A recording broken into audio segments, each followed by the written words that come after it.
Assalamualaikum warahmatullahi wabarakatuh. Jumpa lagi di mata kuliah penilaian pembelajaran sosiologi. Kali ini kita akan masuk ke tema menyusun instrumen penilaian pembelajaran. Sesuai dengan agenda kita ya pada pertemuan kali ini, Anda akan menyusun instrumen penilaian HOTS. Sebelum Anda mulai menyusun, ada beberapa hal yang perlu saya sampaikan agar apa yang akan Anda kerjakan nantinya sesuai dengan apa yang sudah kita rencanakan. Pada tahap persepsi, di sini ada alur merancang strategi dan penilaian pembelajaran. Persepsi ini saya maksudkan untuk menghubungkan pengetahuan Anda pada saat menyusun RPP dan bahan ajar yang ada di mata kuliah perencanaan ya. Kemudian bagaimana strategi pembelajaran yang digunakan dan penilaian pembelajaran yang akan dipilih ya. Jadi untuk semester ini ada 2 praktikum yang akan Anda lakukan. Khusus untuk mata kuliah penilaian pembelajaran, kita akan membahasnya lebih lanjut dalam pertemuan kali ini. Sebelum Anda mulai menyusun instrumen HOTS, saya sarankan Anda membaca kembali materi tentang ragam penilaian pembelajaran, khususnya tentang hot assessment ya, supaya pengetahuan Anda tentang hot assessment ini sudah baik, sehingga nanti dalam prakteknya Anda bisa menggunakannya dengan tepat. Setelah Anda melakukan persepsi atau mengingat kembali materi pada pertemuan sebelumnya, maka dalam praktek kali ini ada sumber dan bahan yang harus Anda persiapkan. Yang pertama, rancangan RPP, yang itu merupakan tugas PPS semester 4 yang lalu. Tujuannya adalah untuk membantu Anda menentukan IPK apa yang akan digunakan dalam menyusun soal-soal nantinya. Karena antara IPK yang ada di RPP dengan IPK yang akan digunakan untuk menyusun soal itu adalah sama. Kecuali nanti ada beberapa yang perlu Anda revisi sesuai dengan situasi dan kondisi. Kemudian yang kedua ada lembar kerja 1, ini bisa Anda unduh di Bismat. Selanjutnya ada buku penilaian pembelajaran sosiologi, dan yang keempat ada modul penyusunan soal HOTS dari Kementerian Pendidikan. Nah, ketiga, LK penilaian pembelajaran sosiologi dan modul penyusunan soal, ini juga bisa Anda unduh di Bismat. Itu untuk beberapa bahan yang harus Anda siapkan. Selanjutnya kaitannya dengan instrumen penilaian yang akan kita latihkan dalam praktek kali ini adalah instrumen penilaian tes. Untuk konsep tes dan non-tes sudah Anda dapatkan atau sudah bisa Anda pelajari pada pertemuan sebelumnya ya. Ada 2 instrumen tes yang akan kita gunakan, yaitu pilihan ganda atau multiple choice dan uraian atau essay. Untuk praktek kali ini kita akan menggunakan perencanaan penilaian dengan model kolaborasi atau kolaborasi model. Seperti sudah saya informasikan sebelumnya ya, ada tiga model perencanaan penilaian yang umumnya digunakan, yaitu yang pertama model SNP, Standar Nasional Pendidikan, kemudian ada modelnya Brookhart ya yang juga sering digunakan, dan yang ketiga adalah kolaborasi model. Nah, khusus kolaborasi model ini saya memodifikasi dari apa yang ada di SNP dan yang ada di Brookhart. Tulisannya adalah tujuannya adalah membantu Anda kaitannya dengan langkah-langkah yang harus dikerjakan. Kenapa? Karena di SNP seperti kita diskusikan pada pertemuan sebelumnya, bagi calon guru seperti Anda atau mahasiswa yang belum memiliki kelas akan sangat kesulitan jika langkah-langkah itu kita gunakan dalam praktek kali ini. Sementara untuk Brookhart dalam beberapa hal juga tuntutannya agak tinggi ya, sehingga kalau kita implementasikan dalam praktek kali ini sebenarnya bisa saja, tetapi karena terkendala beragam faktor sehingga itu saya sederhanakan. Sehingga pada praktek terbimbing dan mandiri nantinya ada 5 langkah yang harus Anda siapkan. Yang pertama, menentukan kompetensi atau aspek kemampuan yang akan dinilai. Kompetensi ini merujuk pada KD yang sudah Anda miliki. Kemudian yang kedua, menyusun kisi-kisi atau blueprint instrumen penilaian. Ini formatnya atau template-nya sudah bisa Anda download. Kemudian merumuskan format penilaian berupa pedoman penskoran, daftar tanda cek, atau skala penilaian. Nah, untuk format penilaian ini karena kita menggunakan instrumen tes pilihan ganda dan isai, maka pedoman penskorannya mengikuti multiple choice dan isai. Bagaimana penskoran untuk multiple choice dan isai di buku sudah ada juga, jadi Anda silakan nanti membaca ulang. Kemudian mengembangkan draft instrumen penilaian. Yang dimaksud dengan draft instrumen penilaian di sini adalah soal-soal yang nantinya akan Anda susun. Soal-soal yang Anda susun itu baru berupa draft ya, jadi baru berupa draft. Nah, selanjutnya analisis dan revisi instrumen penilaian. Kalau kita merujuk pada langkah-langkah, maka soal-soal yang sudah Anda buat itu seharusnya diuji cobakan kepada peserta didik sebagai bagian dari analisis. Kalau kita melihat konsep yang ada di buku, ada 2 bentuk analisis, yaitu analisis butir soal kualitatif dan analisis butir soal kuantitatif. Kualitatif, kuantitatif. Nah, pada praktik kita kali ini, kita tidak akan melakukan analisis butir soal kuantitatif karena itu harus diuji cobakan kepada siswa-siswa di sekolah menengah. Sementara kita tahu kondisi yang sedang terjadi saat ini. Sehingga untuk analisis butir kuantitatif yang akan di try out-kan biasanya itu kita skip atau kita tidak gunakan. Kita akan menggunakan analisis butir soal kualitatif atau ANBUSO kualitatif. Untuk analisis butir soal kualitatif ini dilakukan melalui review ya oleh dosen pendamping atau pakar atau ahli. Nah, dalam konteks mata kuliah ini saya yang akan nanti mereview instrumen penilaian Anda. Setelah saya review, hasil review itu selanjutnya Anda revisi. Sehingga dari segi langkah-langkah, kelima langkah ini bisa kita lakukan ya. Meskipun untuk kuantitatif tidak bisa kita lakukan, tetapi tidak masalah. Paling tidak secara konten apa yang akan Anda kerjakan nantinya tetap melalui proses analisis dan revisi. Itu untuk langkah-langkah dalam kolaborasi model. Berikutnya kita masuk ke langkah kerja. Jadi di student worksheet ini ada lembar kerja 1 ya. Anda nanti bisa isikan identitas Anda, nama, NIM, dan kelas A atau B. Kemudian di kisi-kisi penulisan soal, ini ada kelas dan KD, diisi sesuai dengan KD Anda. Ya. Selanjutnya kompetensi dasar, materi pokok, stimulus, indikator soal, bentuk soal, dan nomor soal. Di sini kita tetapkan ada 10 soal yang akan Anda buat. Nah, pada kolom berikutnya ada contoh kisi-kisi penyusunan soal pilihan ganda dan IC. Ini yang saya gunakan adalah KD pada kurikulum KTSP. Tujuannya supaya Anda tidak merasa dipilih salah satu ya. Jadi saya menggunakan KD yang berbeda kurikulumnya. Kita coba lihat untuk KD menganalisis hubungan antara struktur sosial dengan mobilitas sosial. Materi pokok adalah mobilitas sosial. Di sini ada 10 soal yang dibuat atau dalam kisi-kisi ada 10 soal yang direncanakan. Jadi sebelum kita membuat soal itu harus membuat kisi-kisi terlebih dahulu ya. Jadi langkah-langkahnya atau prosedurnya sesuai dengan tahapan yang tadi ada di model kolaborasi. Tahapan pertama adalah membuat kisi-kisi.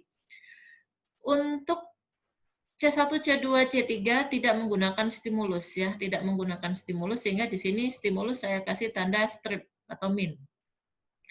Kemudian untuk C4, C5, C6 yang menjadi fokus dalam HOTS, Anda silakan baca kembali kalau masih agak bingung apa yang dimaksud dengan HOTS dan LOTS itu ada di buku. Sehingga untuk HOTS itu menggunakan stimulus. Mengapa kemudian C1, C2, C3 tidak menggunakan stimulus? Karena C1, C2, C3 itu ada di LOTS. Sementara di HOTS karakteristik utamanya, masih ingat minggu lalu sudah saya informasikan, adanya stimulus. Sehingga mau tidak mau nanti Anda harus mencari stimulus. Untuk stimulus, saran saya Anda tidak perlu banyak-banyak mencari stimulus. Satu stimulus bisa Anda gunakan untuk 3-4 soal, bergantung pada kreativitas Anda mencari stimulus dan membuat soal dari stimulus itu. Misalnya pada contoh di sini, saya menggunakan artikel, ya, artikel, tabel, artikel, dan grafik. Itu untuk stimulusnya. Kemudian di sini di distribusi nomor soal, kita sepakati untuk C1, C2, C3 itu adalah nomor soal 1, nomor soal 2, dan nomor soal 3. Sementara nomor soal 4 itu sudah masuk ke HOTS. Nah, yang perlu Anda perhatikan di sini, soal yang Anda buat tidak hanya pilihan ganda saja ya, tapi juga esai. Sehingga Anda harus mendistribusikan C4 ini untuk pilihan ganda satu soal dan untuk IC satu soal. C5 juga begitu, ada pilihan ganda dan ada IC, C6 juga ada pilihan ganda, ada IC. Nah, karena di sini totalnya kalau kita distribusikan satu-satu ya, semua 9, sementara yang diminta adalah 10, nanti silakan Anda memberikan satu soal lagi, terserah Anda ya, Anda bisa distribusikan, mau satu soal lagi itu di pilihan ganda atau IC, boleh di C4, C5, atau C6. Kebetulan di contoh saya ya, saya gunakan C5 untuk pilihan ganda yang nomor soalnya atau yang soalnya double. Jadi ada 2 nomor soal pilihan ganda yang bertipe C5. Sehingga total ada 10. Jadi nanti kalau Anda lihat ini contohnya tidak harus di C5. Anda boleh distribusikan itu di C4 atau C6.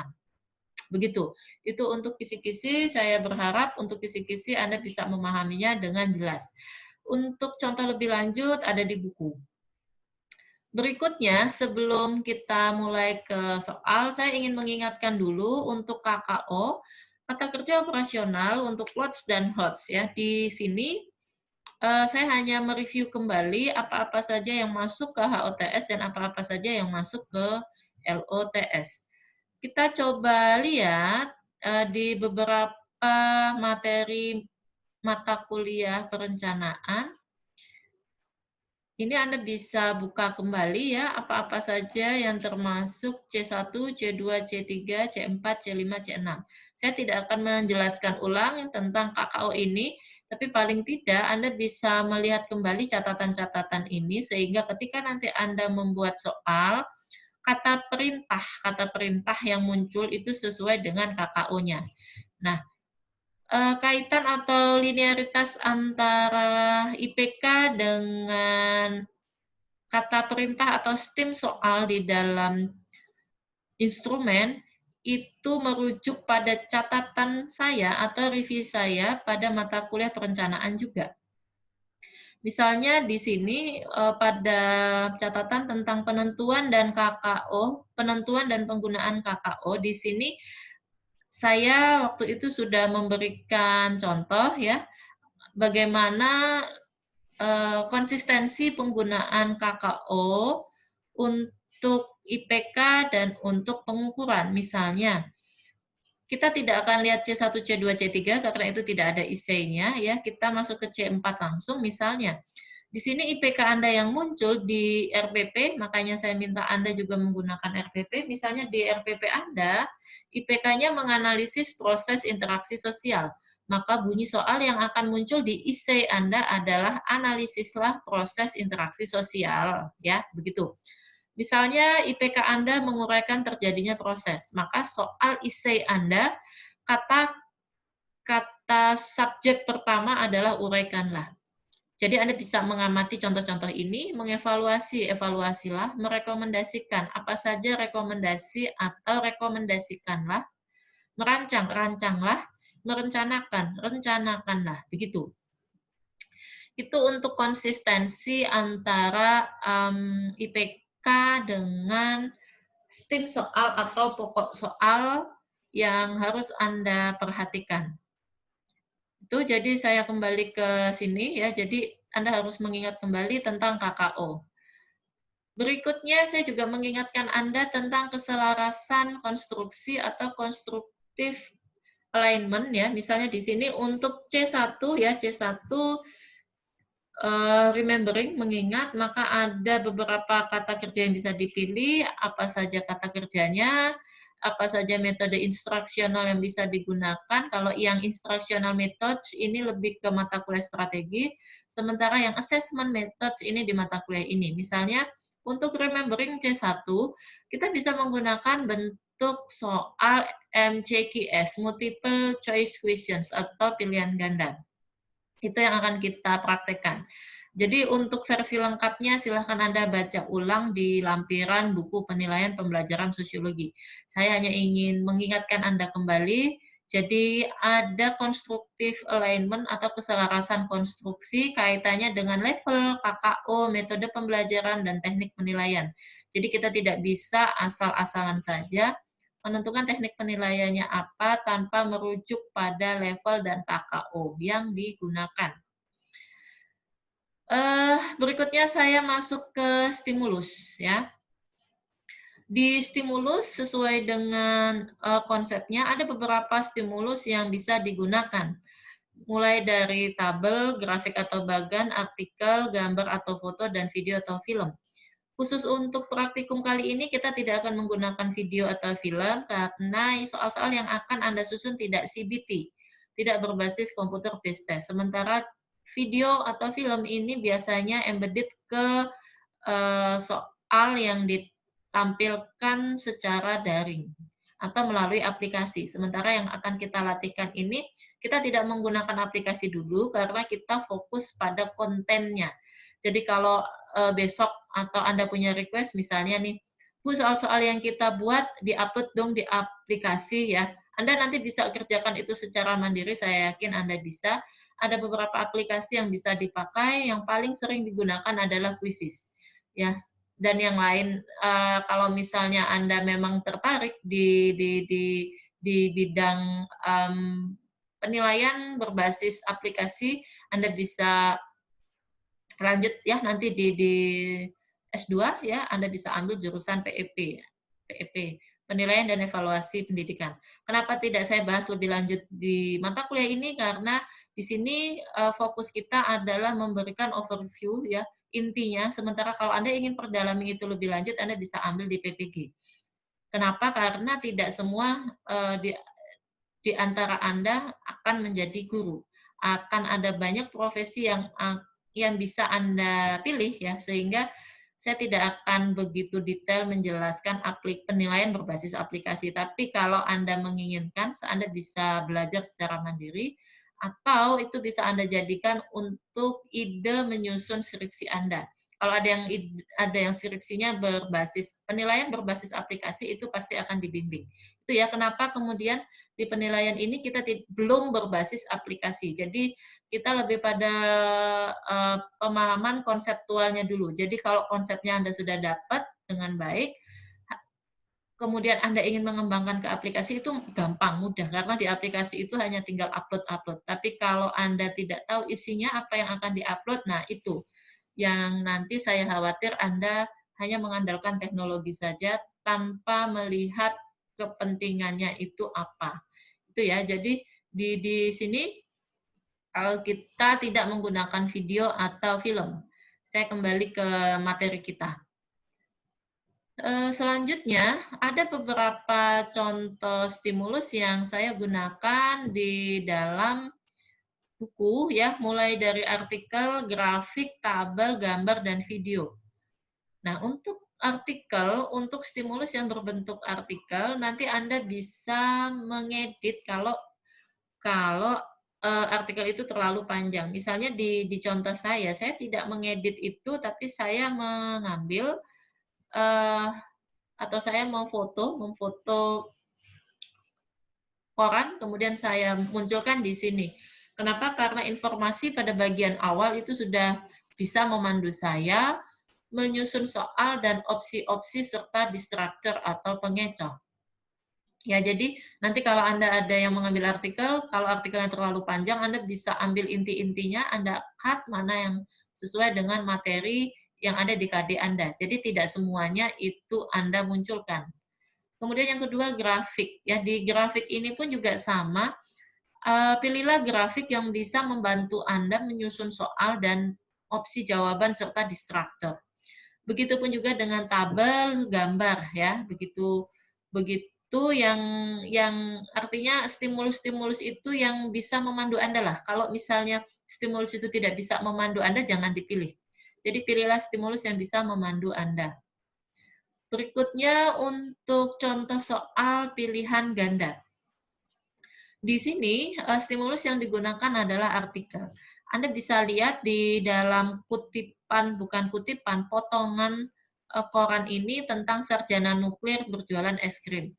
Materi KD yang ada di sini tadi tentang social mobility atau mobilitas sosial. Maka dari informasi yang ada di artikel ini, apa ide-ide yang bisa Anda munculkan menjadi STEM soal. STEM itu pokok soalnya apa? Kemudian pilihan-pilihan jawabannya apa, begitu ya. Jadi Anda harus memahami dulu dengan baik isi artikel itu sebelum mulai menulis pokok soal. Nah, misalnya saya punya contoh dari artikel itu ya. Soal yang pertama, PHK seperti yang diberitakan dalam kutipan artikel di atas merupakan salah satu contoh mobilitas sosial vertikal yang terjadi di masyarakat. Jadi ini tim soalnya, pokok soalnya. Untuk kalimat pertanyaannya ada dua yang saya contohkan di sini ya. Misalnya yang pertama, manakah dari pernyataan berikut yang sesuai dengan data yang ada dalam kutipan artikel? Ini contoh pertanyaan yang pertama. Kemudian yang kedua, PHK oleh PT DI tidak hanya dialami oleh karyawan yang berlatar belakang pendidikan saja, tapi juga dialami oleh titik-titik-titik. Nah, A, B, C, D, E, ini kita menentukan kata-kata yang ada di opsi ini merujuk pada artikel. Jadi Anda harus kontekstual ya. Jadi HOTS itu menginginkan kontekstual. Kontekstual terhadap apa? Kontekstual terhadap stimulus atau artikel yang dipakai. Jadi gunakanlah kata-kata yang ada di artikel supaya dia menjadi kontekstual. Misalnya di sini saya coba memunculkan kata-kata BUMN. Di sini juga ada kata-kata SD, SMP, SMA. Dari mana saya dapat kata-kata ini? Dari stimulus tadi. Itu yang pertama. Kemudian yang kedua, untuk panjang jawaban ya. Jadi antara A, B, C, D, E itu aturannya harus cukup representatif atau sama. Paling tidak mendekati. Jadi misalnya tidak ada pilihan atau opsi yang sampai 2 baris. Ya di sini kan semua 1 baris ya. Tidak ada yang 2 baris atau bahkan 3 baris. Kalau itu 1 baris, maka 1 baris semua.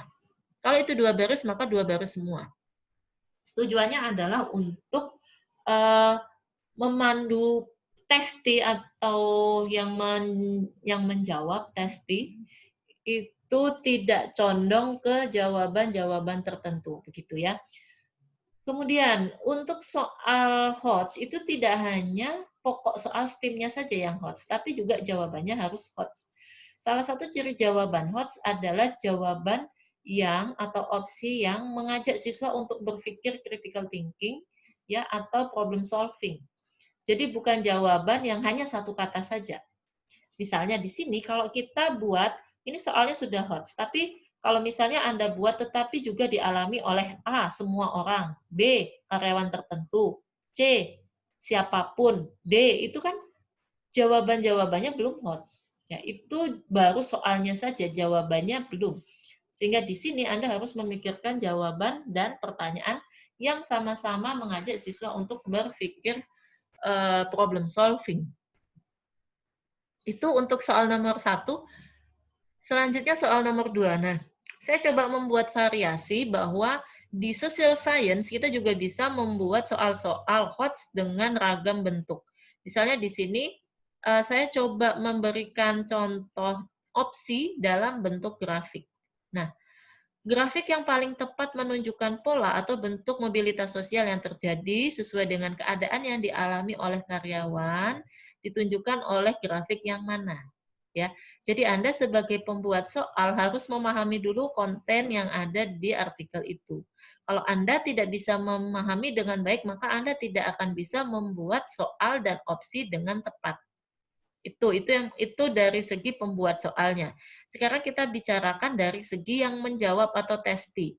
Ini di sini ini ada di structure A dan C ya, ini A, B, jadi ke bawah A, B, C, D. Yang di C antara A dan C ini sama-sama. Jadi A dan C salah satu ada di strukturnya atau ada pengecohnya. Kalau siswa tidak memahami dengan baik konsep social mobility, maka dia akan terkecoh. Misalnya, di yang A, mulai dari ya di sini mulai dari pengangguran, kemudian ada karyawan, ada manajer. Di sini kebalikannya, ada manajer, ada karyawan, ada pengangguran. Poinnya sama, titik poinnya sama, manajer, karyawan, pengangguran. Tapi ketika ada pertanyaan social mobility sinking atau climbing, social mobilitas sosial naik atau mobilitas sosial turun, kalau dia tidak tahu konsepnya, maka dia tidak bisa menjawab. Itu dari segi testi. Sehingga soal HOTS itu bukan soal yang sulit, tapi soal yang meminta siswa berpikir kritis, analitis, problem solving. Jadi dia harus menguasai materinya dulu. Tidak masalah apapun stimulusnya kalau dia sudah paham materi dengan baik. Itu ya. Nah, saya berharap Anda juga bisa membuat soal-soal dengan variasi jawaban yang memang benar-benar HOTS. Itu soal nomor 2. Nah, berikutnya untuk soal bentuk IC ya. Di sini saya mengutip koran dari Malang Times. Pada pertemuan sebelumnya saya sudah menginformasikan, pilihlah stimulus-stimulus yang sudah benar atau sudah tervalidasi, bukan berita-berita yang hoax ya. Misalnya di sini, saya melakukan cut dari sumber aslinya. Kenapa? Karena itu panjang sekali. Kalau kita jadikan stimulus menjadi tidak relevan atau tidak baik, tidak baiknya nanti bisa berlembar-lembar stimulus itu ya. Jadi kita harus melakukan editing sesuai dengan kebutuhan tanpa mengurangi makna yang ada di dalam artikel full-nya, artikel lengkapnya. Gitu. Nah, di sini saya coba memunculkan soal untuk essay ya, soal untuk essay. Di sini soal dari artikel tadi. Misalnya, berdasarkan kutipan artikel di atas, ada 2 soal yang saya buat. Yang pertama, buatlah gambaran analisis konflik menggunakan pohon konflik. Nah, di sini saya ingin meminta testi peserta itu menganalisis konflik tapi dengan alat bantu secara sosiologis. Ada banyak alat untuk menganalisis konflik sosial, salah satunya pohon konflik. Jadi saya sarankan ke Anda ketika Anda membuat essay, buatlah soal essay yang memandu siswa itu dengan tepat. Jangan misalnya Anda minta siswa lakukanlah analisis terhadap konflik atau berikanlah komentar. Nah, itu kan materi sosiologinya di mana? Siswa bisa saja menjawab asal-asalan. Yang penting ada analisisnya. Jadi saya sarankan munculkanlah tema-tema yang ada di sosiologi itu dalam soal, sehingga jawaban siswa itu tepat. Itu yang pertama. Kemudian yang kedua, berikan beberapa resolusi konflik. Nah, di sini ada 2 hal yang saya kerjakan. Yang pertama, kunci jawaban. Jadi walaupun essay, kita harus membuat juga kunci-kuncinya. Misalnya di sini yang berwarna-warni, ini untuk pohon konflik itu ada 3 komponen utama, penyebab, inti, dan dampak. Kemudian di sini ada kuncinya, ada demonstrasi, aksi teatrikal, protes ya, fasilitas tidak memadai, banyak mahasiswa kurang mampu, lingkungan belajar kurang nyaman, kebijakan kenaikan biaya uang, gedung, dan semester. Nah, dari mana saya memberikan kunci yang warna hitam-hitam? Dari artikel tadi. Itu ya. Jadi nanti apapun atau seberapa panjang jawaban siswa atau mahasiswa, tetap akan ada kunci-kunci yang ini, yang hitam-hitam ini. Ya, itu. Jadi dari segi kunci itu. Kemudian yang kedua, rubrik penilaian. Di soal IC, saya sudah informasikan di awal, kita tidak bisa memberikan judgement atau kita harus membuat rubrik penilaian untuk meminimalisir subjektivitas yang terlalu tinggi dari penilai. Ya. Jadi misalnya nih, ketika Anda ingin memberikan siswa nilai 70, apa dasarnya?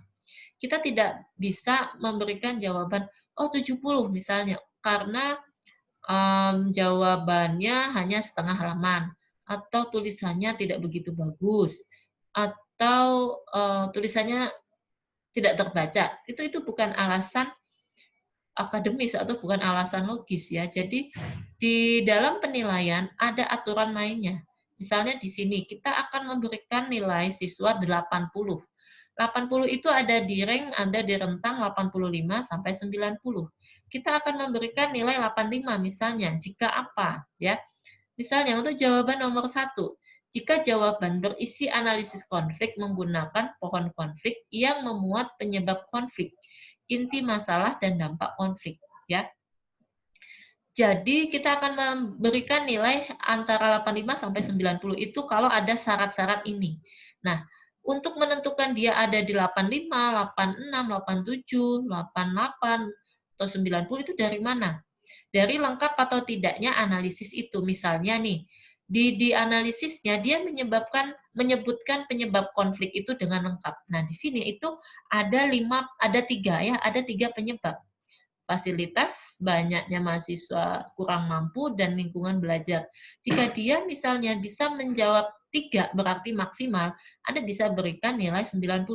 Tapi kalau dia hanya bisa menyebutkan 2 saja yang benar, nah barangkali Anda bisa memberikan itu 85. Itu contoh saja.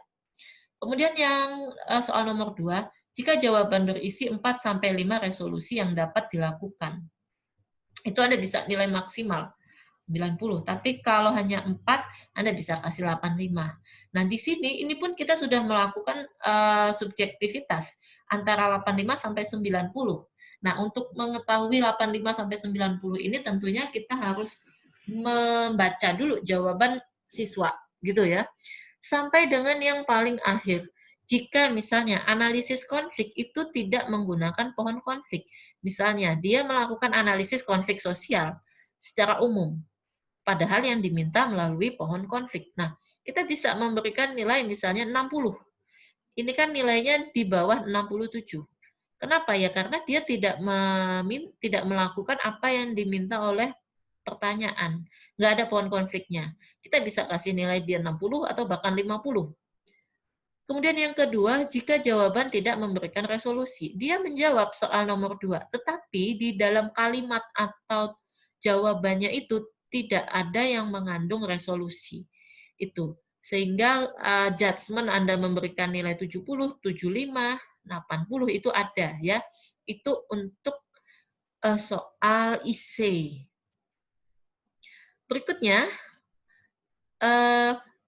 ada beberapa contoh ya, ada beberapa contoh di buku ini untuk C1, C2, C3.